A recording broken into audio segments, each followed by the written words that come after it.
The enemy's plan was exposed to divide the kingdom of God, and we are not going to stand for it.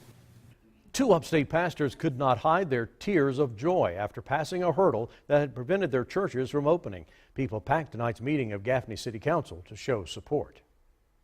The council voted this evening to remove this ordinance that stopped two churches from being downtown. City leaders say the provision was meant to promote business growth downtown and did not mean Gaffney was anti-religion. 7 News' Nikel Smith is joining us now with more from that meeting tonight. Nikel. Tom and Amy, the city was facing a lawsuit if council did not vote to remove this part of the zoning ordinance. But the people who were at this meeting felt that this decision sent a bigger message. God, I pray that tonight, Lord, that your work be done. A word of prayer started Gaffney's city council meeting Monday in front of a packed room. Council was expected to decide the fate of two churches, Mission of Grace and Innovation Church. Both want to be located in the city's commercial zoning district downtown, but the city's zoning ordinance prevented that.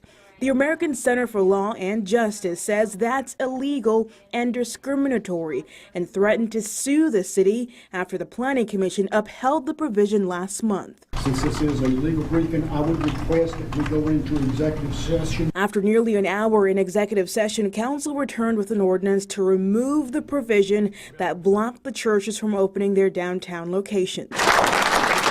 Our city was torn apart because of this whole incident. The pastors were both emotional. We didn't come here to deframe the city and make it look bad.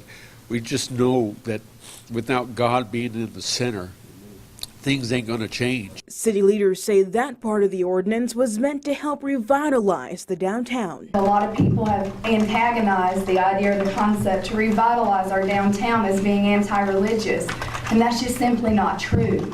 The fact is that we need churches' help. When you see those two entities coming together, the church and government, major things can happen in a city. Major things can happen in a nation. And council voted unanimously to approve the ordinance tonight, though Mayor Jolly was not in attendance, Tom. Okay, so can these churches now proceed with the renovations? Can they open their doors and begin holding church? It's not a done deal just yet. This was just the first reading at tonight's meeting, but the pastor said at least gives them the ability to develop a strategy about how to move forward, Tom. Okay, we'll see what happens when the next vote comes up. Thank you, Nikel.